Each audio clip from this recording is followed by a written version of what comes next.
우리 한 번 더 인사하겠습니다. 당신을 리더입니다. 시작. 당신을 리더라. 오늘 우리가 함께 보실 말씀은 느헤미야 5장 1절부터 19절까지의 말씀입니다. 구약성경 느헤미야 5장 1절부터 19절까지의 말씀입니다. 우리 한 절씩 교독하시고 마지막 절은 합독하겠습니다. 그때 백성들이 그들의 아내와 함께 크게 부르짖어 그들의 형제인 유다 사람들을 원망하는데 어떤 사람은 말하기를 우리와 우리 자녀가 많으니 양식을 얻어먹고 살아야 하겠다 하고, 어떤 사람은 말하기를 우리가 밭과 포도원과 집이라도 저당 잡히고 이 흉년에 곡식을 얻자 하고, 어떤 사람은 말하기를 우리는 밭과 포도원으로 돈을 정해서 어머니의 세금을 바쳐줬다. 우리 육체도 우리 형제의 육체와 같고 우리 자녀도 그들의 자녀와 같거늘 이제 우리 자녀를 종으로 파는도다. 우리 딸 중에 벌써 종된 자가 있고 우리의 밭과 포도원이 이미 남의 것이 되었으나 우리에게는 아무런 힘이 없도다 하더라. 내가 백성의 부르짖음과 이런 말을 듣고 크게 노하였으나 깊이 생각하고 귀족들과 민장들을 꾸짖어 그들에게 이르기를 너희가 각기 형제에게 높은 이자를 취하는도다 하고 대회를 열고 그들을 쳐서 그들에게 이르기를 우리는 이방인의 손에 팔린 우리 형제 유다 사람들을 우리의 힘을 다하여 도둑잡았거늘 너희는 너희 형제를 팔고자 하느냐 더구나 우리의 손에 팔리게 하겠느냐 하매 그들이 잠잠하여 말이 없기로. 내가 또 이르기를 너희의 소행이 좋지 못하도다. 우리의 대적 이방 사람의 비방을 생각하고 우리 하나님을 경외하는 가운데 행할 것이 아니냐. 나와 네 형제와 종자들도 역시 기쁨과 양식을 백성에게 구워 주었거니와 우리가 그 이자 받기를 붙이자.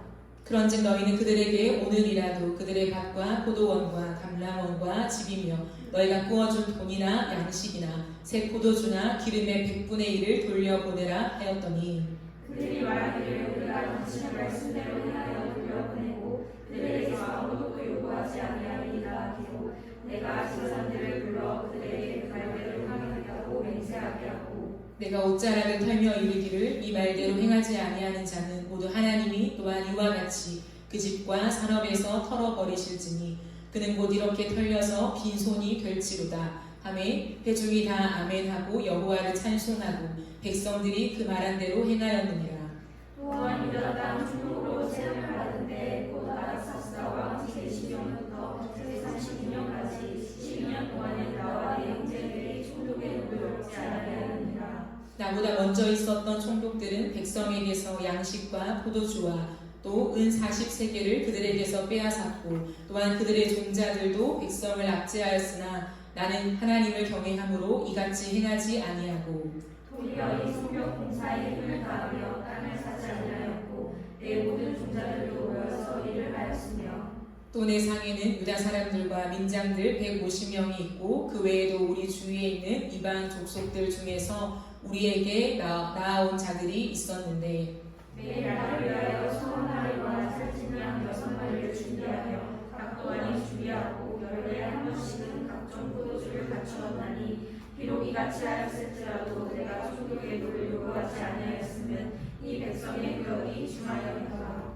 함께 읽겠습니다. 내 하나님이여 내가 이 백성을 위하여 행한 모든 일을 기억하사 내게 은혜를 베푸시옵소서. 아멘. 회복 기도하는 자로부터 시리즈 설교 6번째 시간이죠. 6번째 시간입니다. 기도하는 자의 삶에서부터라고 하는 제목으로 함께 하나님의 말씀을 나누도록 하겠습니다. 우리 인생을 살아가면서 큰 문제가 없기를 우리는 다 원합니다. 그렇죠? 문제가 생기기보다 생기지 않는 걸 원하고 가능하면 순탄하게 살기를 우리는 희망하죠. 하지만 그 뜻대로 잘 되지 않는 것 또한 우리의 인생인 것 같습니다. 오늘 점심에 제가 전도사님들과 식사를 하게 되었어요. 저를 포함한 여기 계신 분과 또 한 분 더 이렇게 3명이서 식사를 하게 되었는데요. 그 식탁 교제를 나누는 가운데 다른 한 전도사님께서 그런 말씀을 하시더라고요. 우리 인생에 만난 어려움과 극복하기 어려운 현실에 많은 문제들을 놓고 대화를 오고 가던 중에 그분이 하시는 말씀이 신대원을 오기 한 2년 정도 기도를 하고 신대원에 오셨대요. 그런데 일반 대학을 나오시고 일반 일들을 하신 이후에 신대원을 오게 되셨기 때문에 신학적인 베이스가 하나도 없었대요. 그런데 저희는 코로나 시대 때 신대원에 들어갔기 때문에 온라인으로 시작을 하게 되었습니다. 온라인으로 하는데 아무것도 모르겠다는 거죠. 무슨 말인지도 못 알아듣겠고 굉장히 마음에 어려움이 없다는 거예요. 그런데 대면을 해서 학교에 나와서도 별반 다를 것이 없었다는 거죠. 또 다른 문제가 계속해서 펼쳐지면서 본인에게 어려움들이 계속 가중되는 거죠. 우리가 경험해서 알듯이 한 번, 두 번 어려움을 겪는 건 사실 이길 수 있어요. 우리가 이미 성인이 되었고 많은 일들을 겪어왔기 때문에 한두 번 겪어내는 어떤 문제들은 오케이, 할 수 있어 라고 생각할 수 있지만 내 인생에 마치 파도처럼 계속 어떤 문제가 다른 모양으로 부딪혀 올 때 우리는 마음의 힘을 잃어버리게 되죠. 그 전도사님께서 여러 가지 모양으로 변수도 생기고 마음도 시험이 될 때가 있고 누군가와의 관계 속에서 어려움이 있을 수 있고 이런 많은 일들이 있었어요. 제가 참 애정하는 전도사님인데 그런데 그분이 그런 말씀을 하시더라고요. 자신이 지금 많은 문제들, 다양한 문제들을 겪을 때 너무 힘들었다. 정말 견딜 수 없을 만큼 힘들었는데 그것을 힘을 내서 버틸 수 있는 힘이 무엇이었냐면 2년 동안 신대원이 오기 전에 2년 동안 자신이 이 길을 위해서 기도했던 그 힘이 오늘 지금 나를 버티게 한다라고 하시더라고요. 근데 그 2년 동안 무엇을 놓고 기도했느냐라고 했을 때 신대원을 잘 공부를 열심히 해서 우등생이 된다거나 아니면 멋진 사역자가 된다거나 목사가 되는 것을 꿈꾸는 것이 아니라 딱 한 가지밖에 없었대요. 하나님을 항상 친밀하게 느끼는 것. 항상 내 하나님을 친밀하게 만나며 그 주님과 대화하며 교제하는 것. 그것을 2년 동안 그분은 꽤 많은 시간 기도원에 가 계시면서 기도를 쌓아가면서 그 시간들을 준비했다고 하더라고요.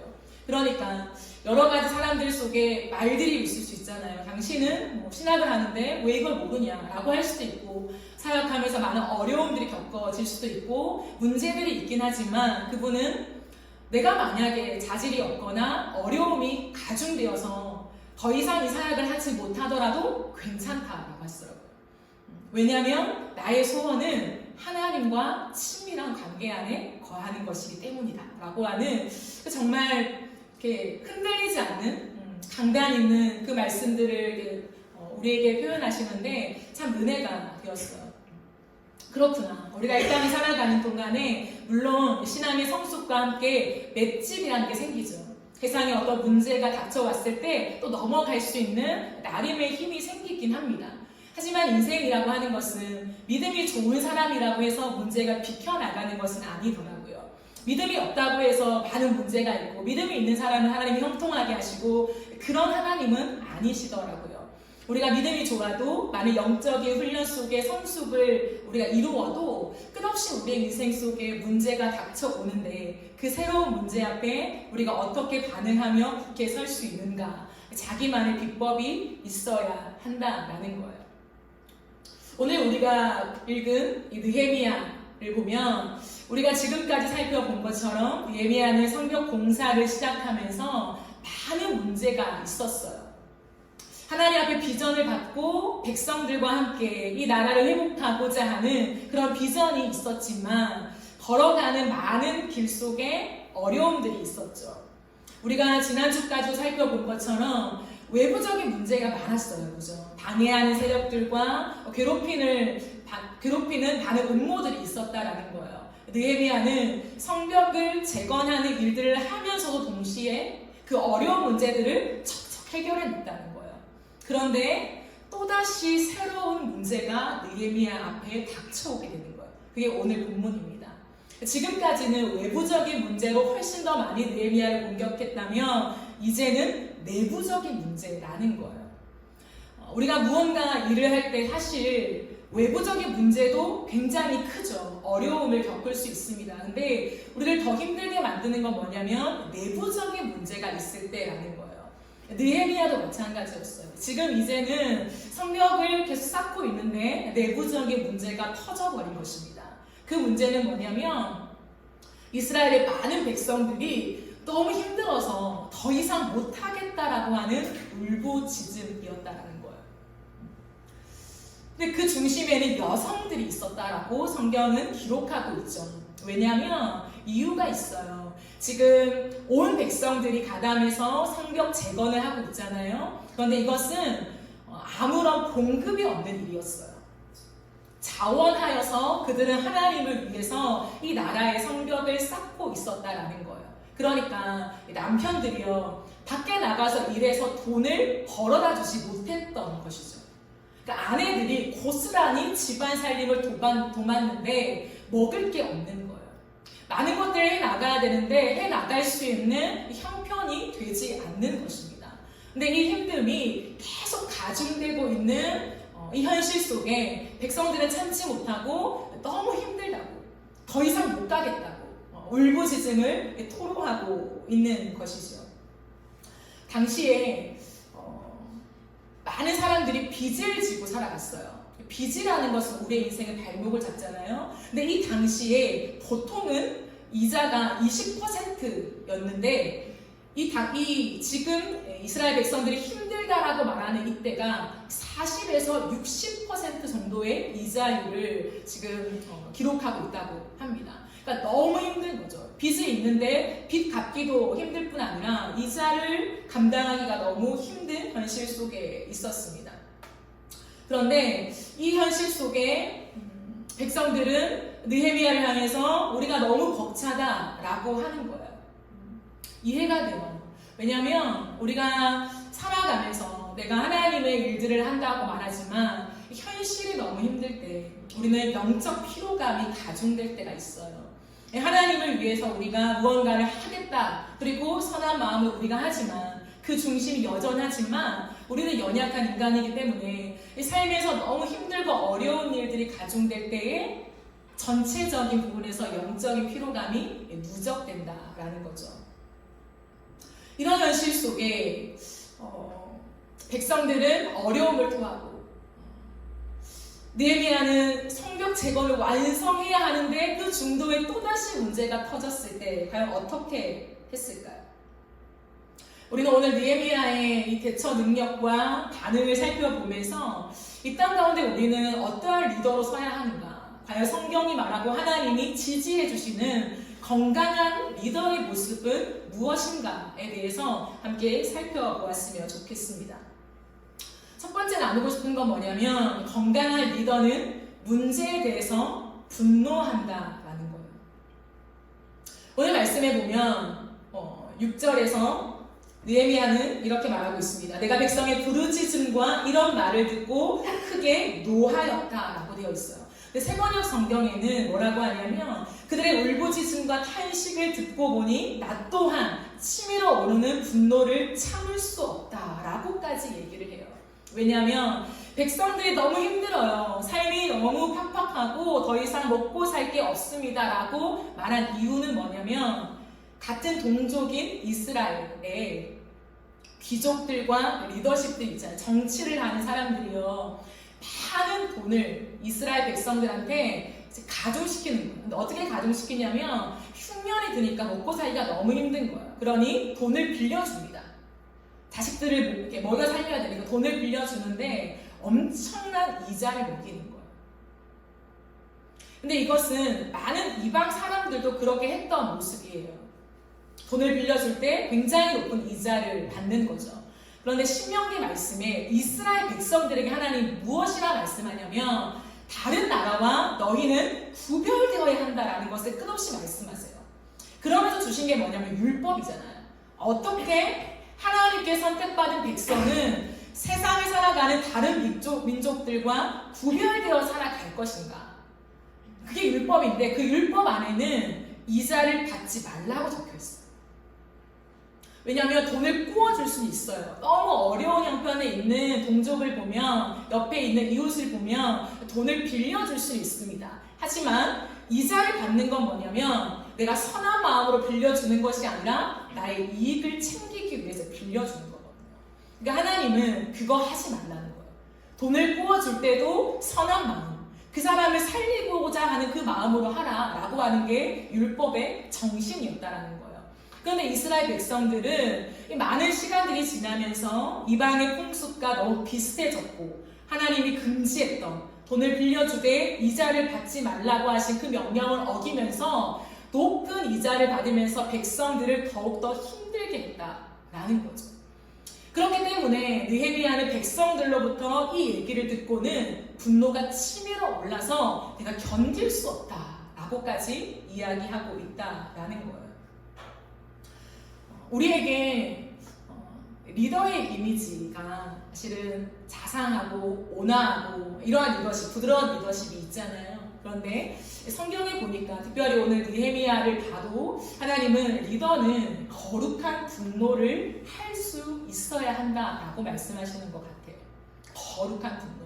왜냐하면 예수님도 성전에서 장사하고 매매하는 사람들의 상을 둘러 엎으시기까지 분노를 표출하셨잖아요.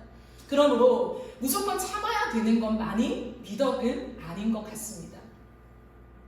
우리는 때로 바르지 않는 현상에 대해서 분노할 필요가 있다는 거예요. 그러나 이 분노는 단순히 감정적인 격동이 아니었다는 거예요. 너무 열받으니까 분노에 자기 감정에 취해서 그것들 함께 동감해주고 쏟아내는 그러한 종류의 분노가 아니었다라는 거예요. 느헤미야는 자신이 느낀 분노를요, 감정적으로 대응하지 않았습니다. 그럼 어떻게 했느냐? 먼저 깊이 생각했다라고 적혀 있어요. 5장 7절 말씀을 보면 깊이 생각하고, 너무 화가 치밀어 오르고 분노가 치밀어 올랐는데 깊이 생각하고, 이 생각하고 깊이 생각한다라고 하는 것을 다른 말로 표현한다면 신중함입니다. 느헤미야는 백성들의 탄식과 원망을 신중하게 살폈다라는 거예요. 느헤미야의 탁월함이 여기에 있는 것 같아요. 한결같은 그의 태도입니다. 느헤미야서를 쭉 읽어보면요, 항상 한결같아요. 느헤미야는 그 말을 듣고 분명 화가 났어요. 그런데 그 화를 곧바로 감정으로 표출하지 않고 스스로 다스릴 줄 알았다는 거예요. 이게 차이인 것 같아요. 우리가 어떠한 정의롭지 못한 일들, 부당한 일들을 경험할 때, 그것들을 볼 때, 그리고 내 옆 사람들이 그것들을 당할 때에 분노하기는 쉬워요. 그죠? 공감하고 분노하고 그건 잘못된 거잖아 라고는 대부분의 사람들이 아마 할 수 있을 것 같아요. 그런데 결정적인 차이는 뭐냐면 그 분노를 다스리느냐 못 다스리느냐인 것 같아요. 느헤미야는 감정을 쏟아내는 것보다 이 문제를 어떻게 다루어야 할지를 깊이 생각했습니다. 그러므로 리더의 중요한 자질은 신중함이라는 거예요. 신중하게 살핀 다음에 말하고 행동하는 것이 너무 중요합니다. 근데 이것은 결국 하루아침에 만들어지는 것이 아니에요. 우리가 가장 제어하기 어려운 게 감정과 입이라고 하잖아요. 말.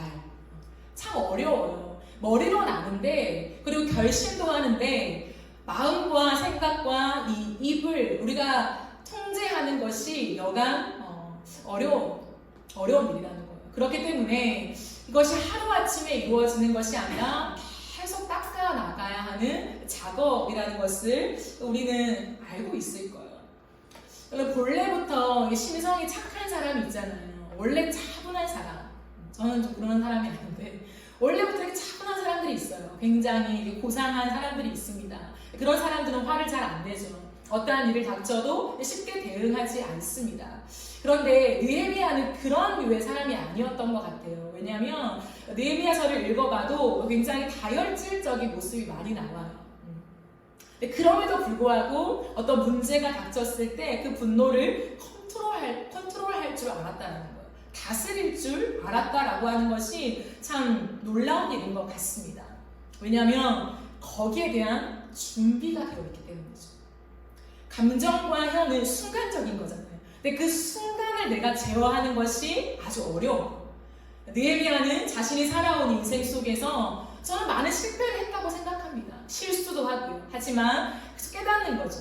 이러면 안 되는구나. 이 상황 속에서는 내가 A라고 행동했지만 A보다는 B로 행동했으면 더 좋았을 것 같아 라고 하는 것들이 쌓이면서 어느 순간 정말 긴급하고 순간에 어떤 내 말과 마음을 표출하게 될 때에 그걸 컨트롤할 수 있지 않았는가라는 생각을 하게 됩니다.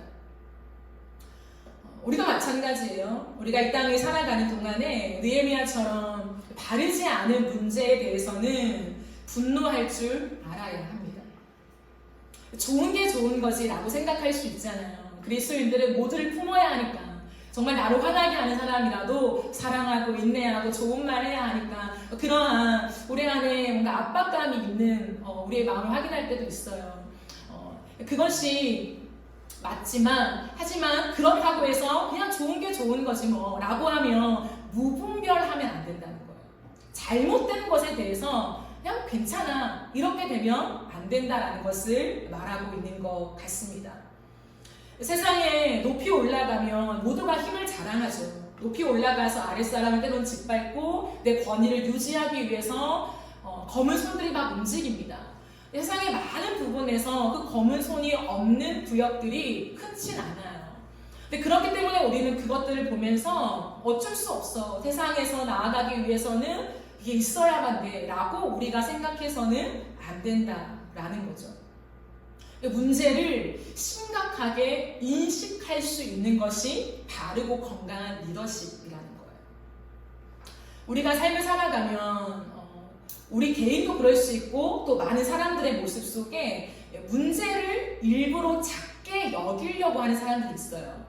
왜냐하면 대립을 굉장히 싫어하는 성격 유형이 있을 수 있잖아요. 화평을 원하고 뭔가 문제가 생기거나 발단되는 것을 못 견뎌하는 사람들이 있습니다.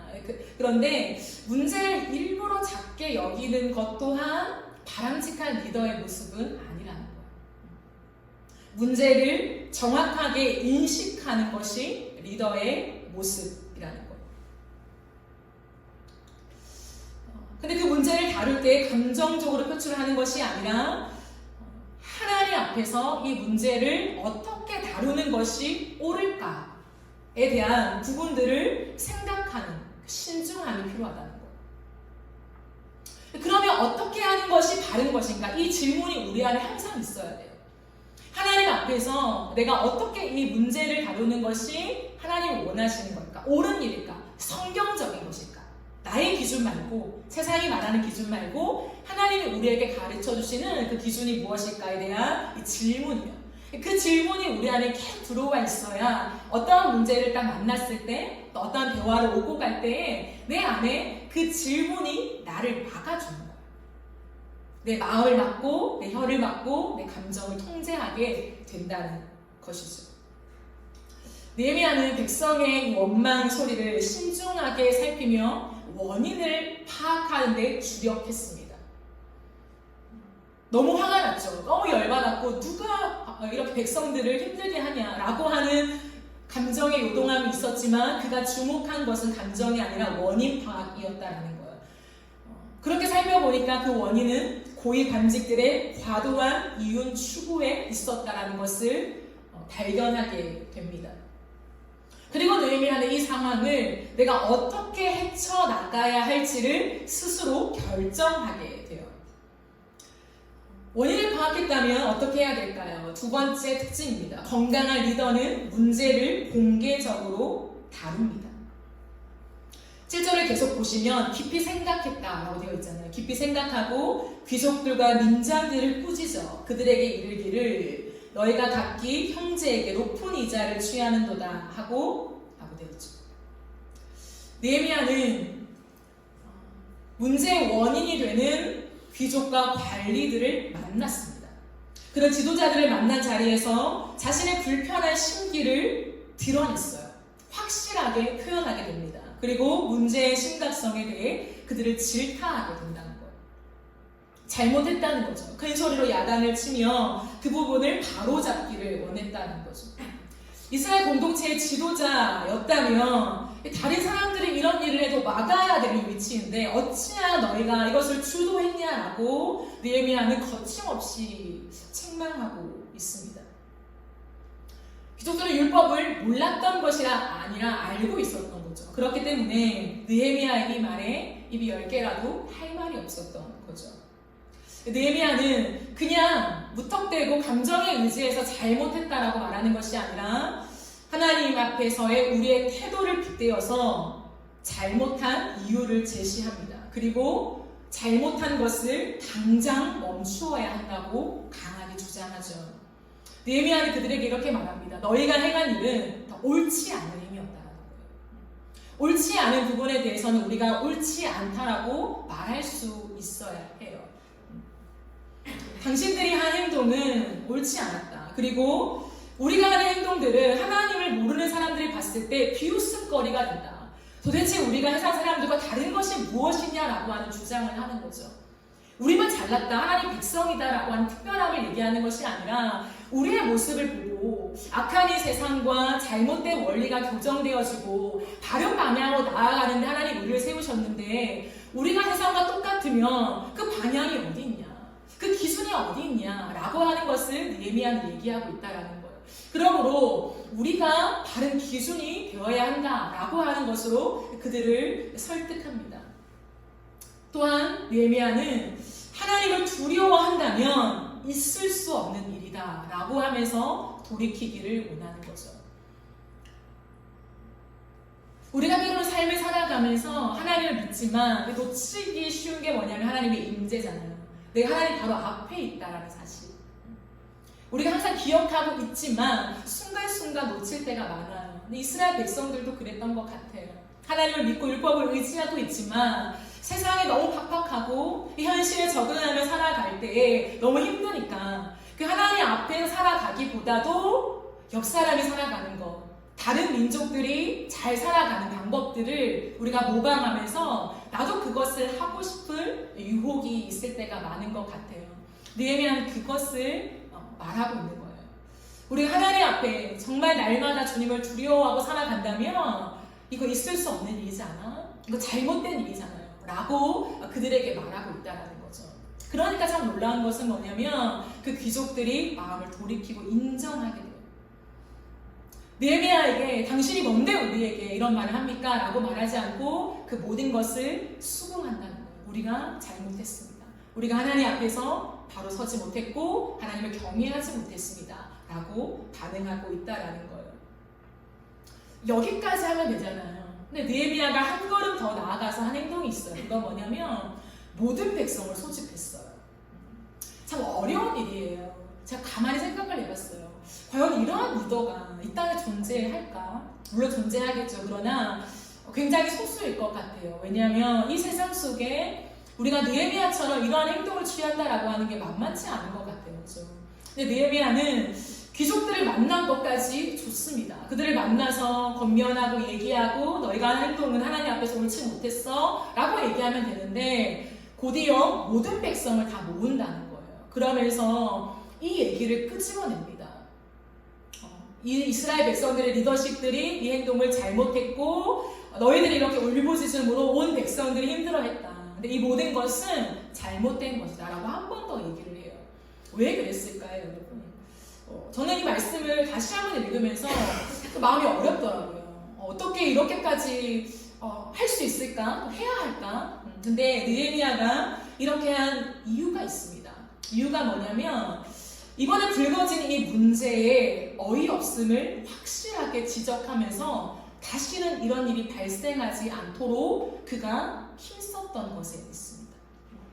많은 백성들을 모아놓고 공개적으로 리더십들을 책망하고 그들을 깎아내리려고 하는 목적이 아니라 많은 공동체 앞에서 우리가 지금 당면한 이 일들, 우리가 지나가고 있는 이 문제는 하나님 앞에 결코 건강하지 않고 다시는 있어서는 안 되는 일이요 라고 얘기하면서 우리가 어떠한 방향으로 가야 할지를 말한다는 거예요. 그 중심에는 무엇이 있을까요? 하나됨이 있다는 거예요.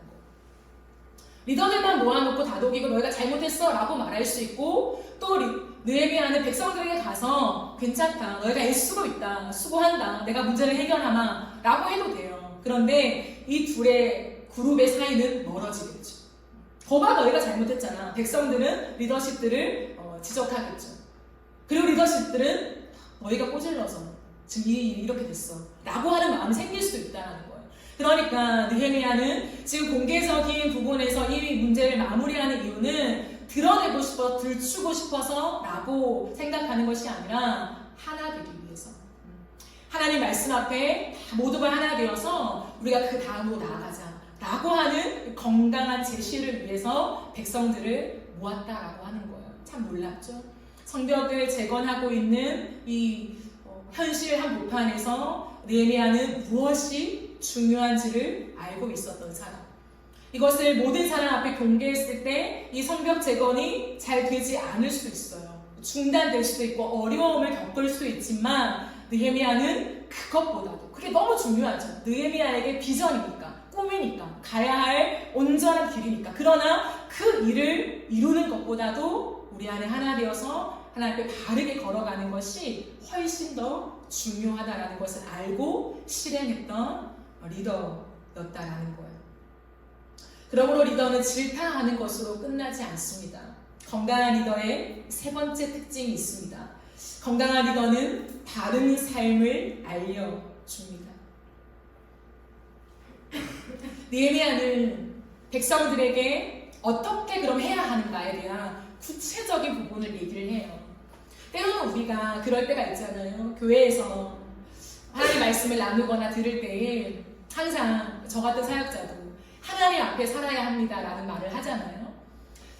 맞는 말이지만 추상적일 때가 많아요. 하나님 앞에 살아간다는 게 뭘까? 진짜 바쁜 세상의 한 복판을 살아가면서 1분 1초도 하나님을 놓치지 않고 하나님을 생각해야 돼. 하나님을 기억해야 돼. 말씀을 꺼내보고 잊지 않으려고 막 하고, 그게 하나님 앞에 살아가는 걸까? 여러 가지 고민이 들 수도 있어요. 그죠?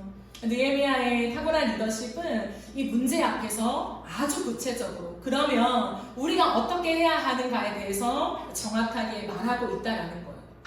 느헤미야는 뭐라고 하냐면 10절 말씀에 나와 있습니다. 자신과 친족들도 형편이 어려운 사람들에게 돈과 곡식을 구워주고 있지만 이자는 받지 않았다라고 하는 거예요. 그러므로 동포에게 돈을 구워주며 밭과 집을 담보로 잡았다면 당장 돌려주고 이자도 받지 말라고 11절에서 권면하고 있다라는 것입니다. 무엇을 얘기할까요? 잘못한 것이 있다면 지금 당장 돌이켜야 한다는 거죠. 그런데 성경에 이렇게 나와 있으니까 너희가 잘못했으니까 돌이켜 라고 얘기하기보다도 느헤미야는 자신이 먼저 그렇게 한 것을 이야기합니다.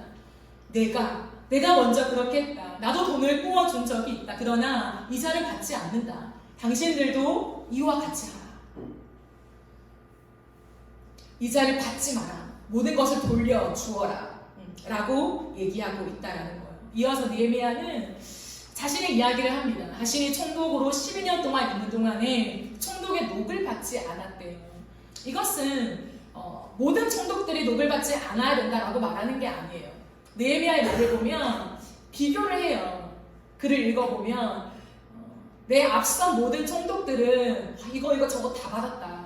너희들의 세금을 걷어서 생활비를 다 냈고 많은 부분들을 채워갔다. 근데 나는 그렇게 하지 않았어. 이렇게 말하거든요. 이것은 제가 늘 여러분과 나누듯이 느헤미야가 저 사람은 잘못했는데 나는 잘했어. 하나님 앞에 칭찬받을 일을 한 거야 라고 자랑하기 위함이 아니라 왜 그렇게 하는지를 설명하고 싶어서 그러는 거예요. 나는 지금 12년 동안 총독으로 있고 정당한 권리잖아요. 돈을 받는 것은 내 총독으로서 삭스를 받아야 마땅하지만 그렇게 하지 않았어. 왜 그랬냐면 모든 총독이 다 그렇게 해야 하는 것이 아니라 나와 함께하는 백성들을 보니까 이 사람들이 너무 힘들다. 지금 성벽 재건을 하고 있고 하나님을 위해서 많은 것들을 하고 있는데 이 사람들에게서 더 많은 돈을 거두어서 내가 내 돈을 받는 것은 내 마음에 용납이 안 된다 라고 하면서 자신이 모아둔 돈으로 많은 것들을 해결하고 있음을 얘기하고 있다라는 거예요. 무엇을 말할까요? 긍휼을 말하는 거예요. 리더로서 당연하고 정당한 권리가 필요합니다. 필요 없다는 게 절대 아니에요. 하지만 리더의 가슴에는 언제나 함께하는 사람들을 향한 긍휼이 있더라고요. 그 사람들의 형편을 보면서 내가 받을 수 있지만 받지 않는 것들, 그리고 나에게 있는 것들을 내어줄 수 있는 형편이 된다면 내어줄 수 있는 그런 모습들을 느헤미야는 얘기하고 있습니다. 결국에 느헤미야는요, 자신의 모든 삶을 비추면서 이 모든 대두되고 있는 문제들을 해결할 때 한 가지만 말한다면 그건 것 같아요. 나는 이 모든 것을 왜 행하냐? 내가 잘나서, 믿음이 좋아서, 대단해서, 너희보다 역시 나는 리더니까 그런 것이 아니라 하나님이 내게 주신 은혜는 뭐냐면 내가 지금까지 한 걸음 한 걸음을 살아오면서 하나님 앞에서 살게 된 그러한 힘이었다라고 얘기해요.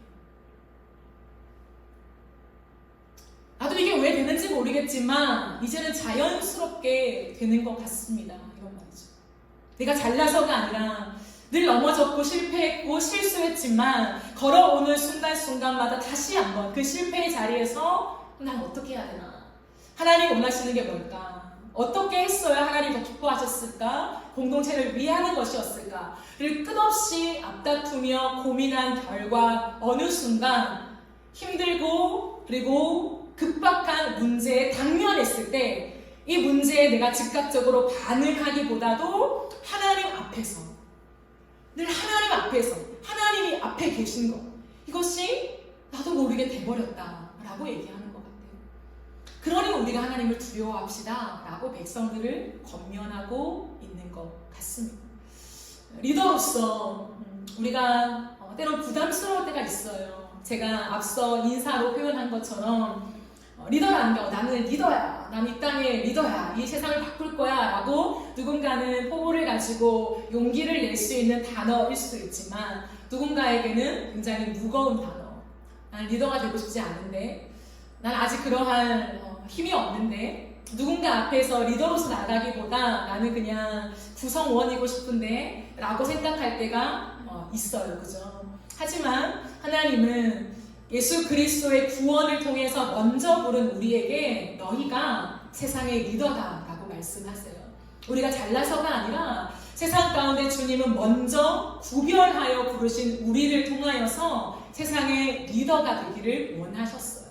우리가 세상에 각자가 부름받은 곳에 서서 세상의 많은 사람들 앞에서 상사가 됐든 아니면 나보다 아랫사람이 됐든 동료가 됐든 가족이 됐든 그건 상관이 없어요. 누구 앞에 있든지 간에 우리가 영적인 리더다 라고 하는 것들에 대한 정체성을 가지기 원하시는 것 같아요. 그런 리더가 되기 위해서 우리는 하나님 앞에서의 마음이 있어야 한다는 거예요. 하나님 앞에서 내가 하나님 앞에 서 있다. 눈에 보이지 않지만, 육체 눈에 보이지 않지만 하나님이 현수막도 나와 있잖아요. 임마누엘. 하나님 함께 하신다는 거죠. 어딘가에서 함께 하실 거야. 막연한 천사와 같은 모습이 아니라 하나님이 항상 내 앞에 계셔. 내 입술을 주목하고 계셔. 내 마음을 주목하고 계셔. 누군가한테는 내가 말하지 않으면 내 생각을 보일 수 없잖아요. 하지만 하나님은 내 생각을 다 읽고 계셔. 라고 하는 우리가 믿음을 가지고 하루하루를 살아가다 보면 넘어질 수도 있어요. 하지만 그것이 쌓이고 쌓여서 느헤미야처럼 어느 순간 위기 앞에 어떤 어려운 문제 앞에서 나도 모르게 방어가 되어지고 하나님 앞에서 내가 어떻게 해야 될지를 먼저 딸깍 생각하게 되는 그러한 장치가 우리 안에 생겨날 수 있다고 저는 믿습니다. 느헤미야의 모습을 곰곰이 묵상해 볼 때에 저는 딱 한 분이 생각나더라고요. 예수 그리스도 같습니다. 이 땅을 살아가시면서 그분은 리더셨죠. 리더 중에도 최고의 리더가 되셔서 오고 오는 모든 사람들에게 너희는 나와 같이 하라, 이와 같이 하라 라고 말씀해 주셨어요. 여러분, 구약의 많은 사람들은 하나님을 믿었지만 대체 하나님을 믿고 살아가는 게 무엇일까? 거기에 대한 어려움들이 있었잖아요. 물론 율법이라는 게 있었지만 그렇기 때문에 하나님은 결국에 하나님을 못 봐서 어떻게 그런 인간으로서 우리가 살아가야 합니까? 하나님은 하나님이잖아요 라고 얘기하며 죄악 가운데 있는 우리를 위해서 하나뿐인 독생자 그분을, 예수님을 우리에게 보내주셨어요. 말씀을 지키는 게 어렵냐? 말씀이 모호하냐? 어떻게 걸어가야 될지 모르겠냐? 그 말씀이 육신이 되어 우리가 누웠다. 내가 육신이 되어서 왔으니 내가 하는 행동을 보고 내가 하는 말을 보고 내가 반응하는 모습을 보고 너희도 가서 이와 같이 하라. 예수님이 이 땅에 있는 많은 문제에 대해서 결코 간과하지 않았어요. 그분은 사랑 그 자체였잖아요. 사랑이 그분의 존재 자체였습니다. 하지만 그분은 사랑이라고 해서 모든 문제가 괜찮다. 그럴 수도 있지. 너희는 다 죄인이니까. 그러니 내가 있는 건 아니야. 라고 말씀하시지 않았다라는 거예요. 특별히 지도자들, 유대인 지도자들을 향하여 입에 담을 수 없는 맹렬한 비난을 하신 분이 예수님이셨어요. 누가 너희로 아브라함의 아들이냐? 완전 거절하신 거죠. 너희가 하나님의 아들이라고 믿냐? 너희 하나님 아들 아니야. 라고까지 얘기하시는 거예요. 너희가 주여 주여라고 하나님을 부르고 기도하냐? 너희 기도는 하나님께 상달되지 않아. 라고까지 얘기하신다는 거예요. 그것은 그들의 존재를 부인하며 짓밟고 거부하기 원하심이 아니라 그렇게 살아가는 모습이 올바르지 않다라는 것을 바르게 가르쳐 주기를 원하셨다는 거예요. 그러므로 그들의 모든 잘못을 들추시면서 너희는 잘못했다. 백성들 앞에서도 이것은 잘못되었어 라고 공개적으로 말씀하시면서 주님은 결국 어떻게 하셨나요? 자신이 십자가에 못 박혀 죽임당하셨어요. 거만한 하나님의 아들이야. 나는 죄를 몰라. 깨끗한 존재야. 근데 이 땅에 내려와 보니 부정부패가 너무 많구나. 너희는 나의 리더십들이라고 말하면서 하나님의 말씀을 잘못 가르치고 있어. 이 독사의 자식들아. 라고 끝없이 주님을 맹렬히 비난하십니다. 자신과 함께했던 제자들 또한, 베드로 또한 주님의 말씀에 어긋나는 행동을 했을 때 가차없이 주님은 잘못한 것을 책망하셨어요. 근데 그 모든 것을 주님은 다 짊어지고 너희가 잘못했어? 그럼 어떻게 살아야 하는가? 주님이 먼저 제자들의 발을 씻겨주셨죠. 자격 없는 자들의 발을 먼저 씻겨주는 것이 사랑이다 라고 얘기합니다. 참 이해하기 어려운 모습들을 많이 보여주시고 그런 말씀들을 많이 하십니다. 그러나 궁극적으로 그분은 십자가를 지시면서 모든 것을 다 해결하신 분이었어요. 그러므로 그분은 우리에게 말하실 수 있죠. 너희도 가서 이와 같이 하라. 그러므로 너무 바로 점프하지 않아도 돼요. 오늘 내가 살아왔던 내 삶, 내일 바로 내가 예수님처럼은 되게 어렵지 않을까요? 물론 하나님께는 불가능이 없지만 바로 점프해서 오늘 내가 내일 예수님이 되기는 참 어려워요.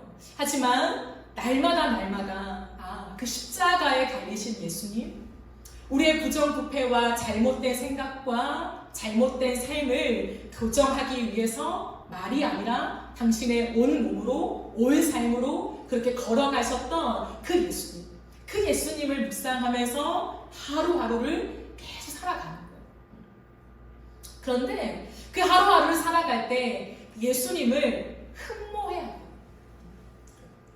저도 느헤미야서를 읽어볼 때 내가 설교를 할 수 있을까? 늘 그런 생각을 했어요.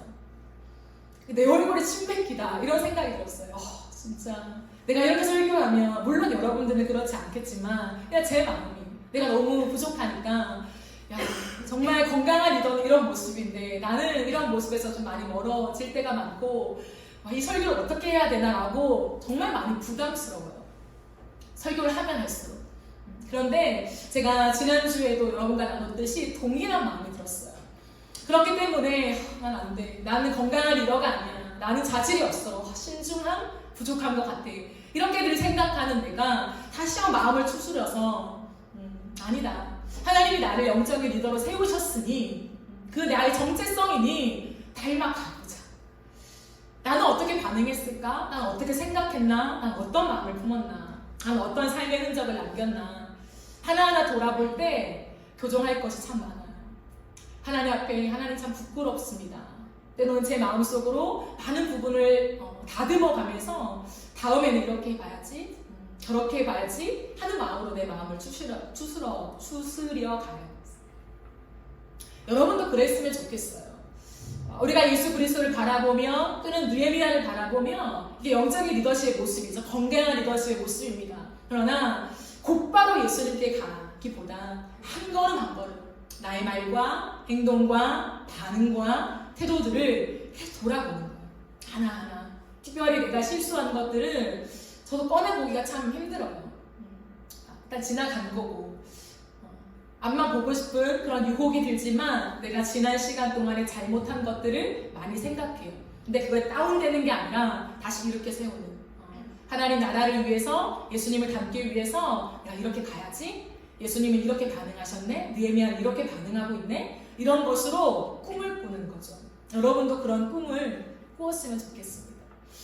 마지막으로 느헤미야가요 하나님께 이러한 기도를 드리면서 이 스토리를 마무리합니다. 우리 19절 말씀을 같이 한번 읽어보실까요? 19절 함께 읽겠습니다. 시작.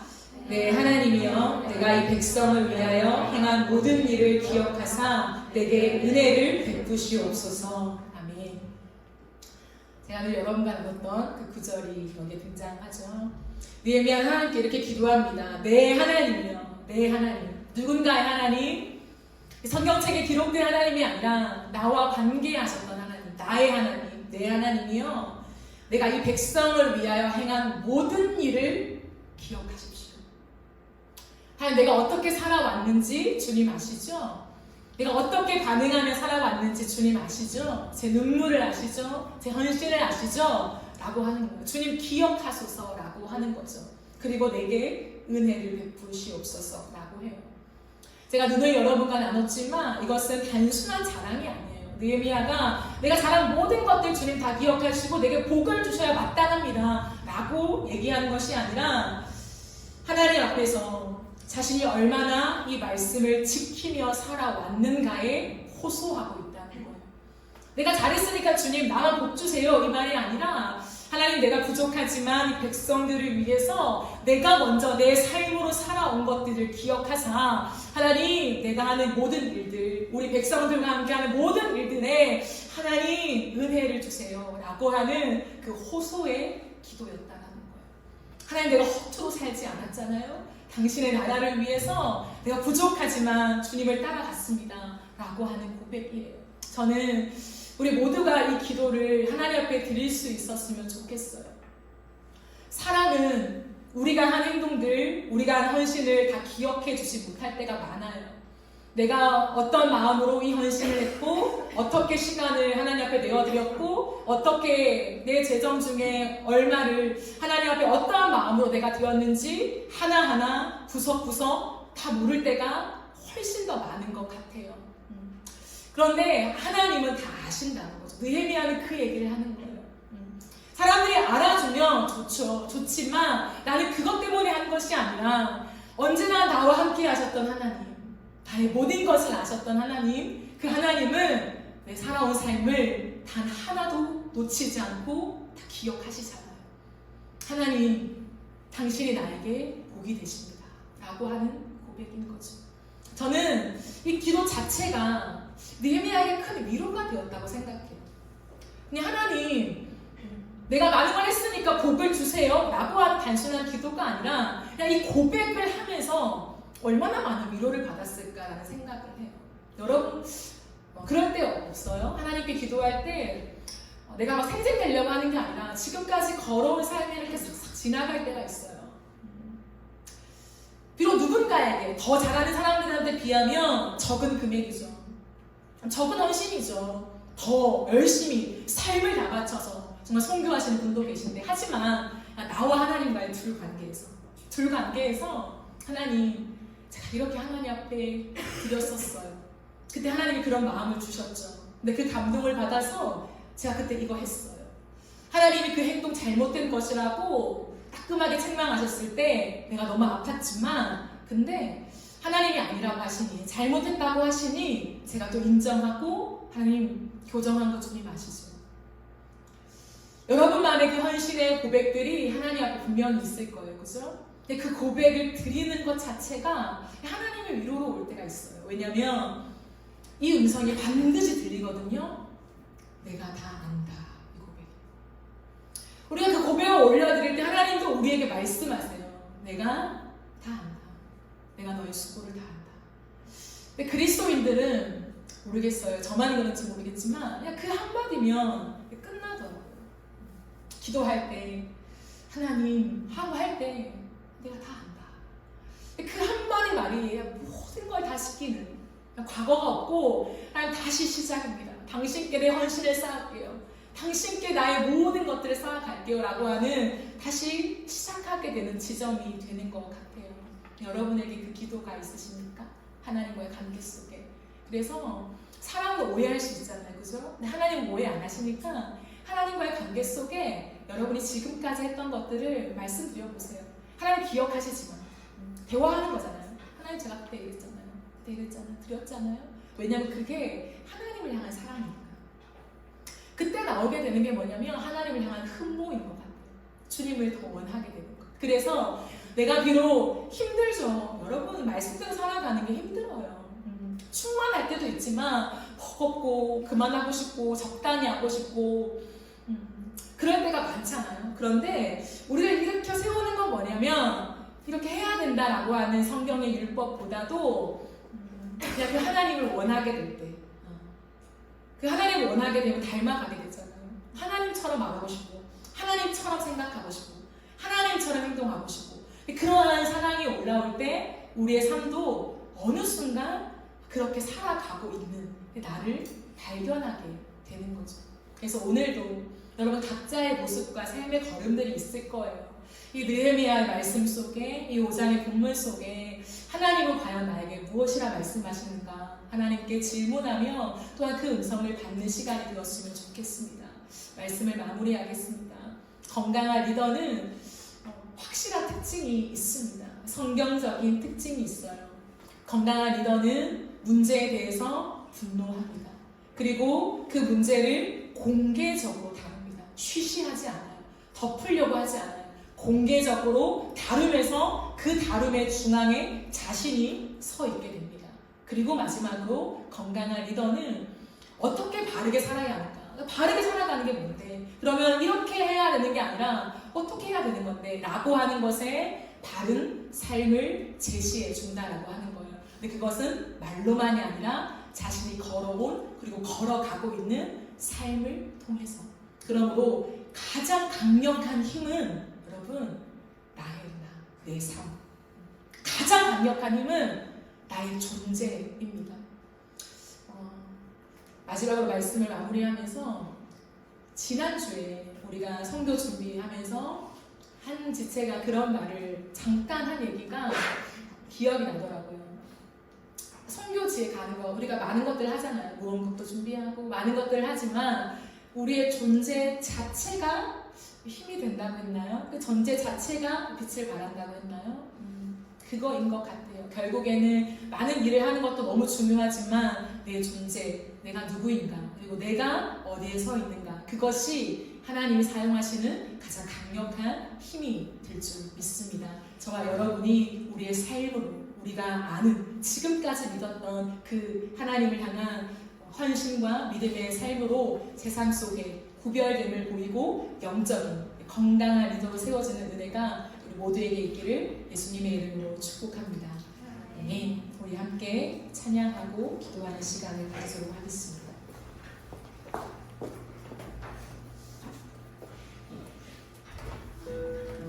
우리 예수 닮기를 위한 찬양을 함께 드리겠습니다.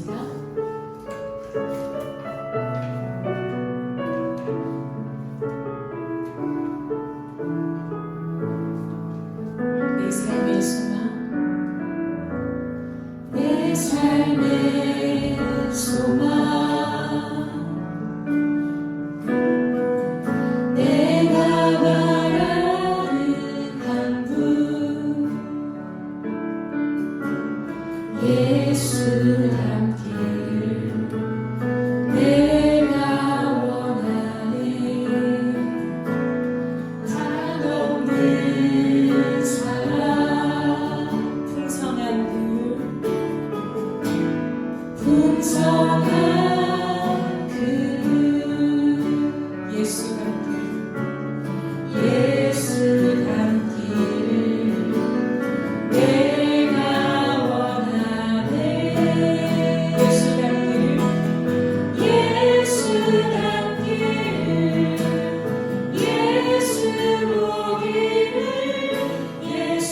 겸손하신 성품 예수 닮기를 예수 닮기를 내가 원하니 자비하시고 자비하시고 위로자 되신 주 위로자 되신 주 예수 닮기를 예수 닮기를 내가 원하니 내가 원하네 예수 닮기를 예수 닮기를 예수 보기를 예수만 돕기를 내가 원하네 평생 소원 평생 소원 예수 닮기를 예수만 닮기를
예수만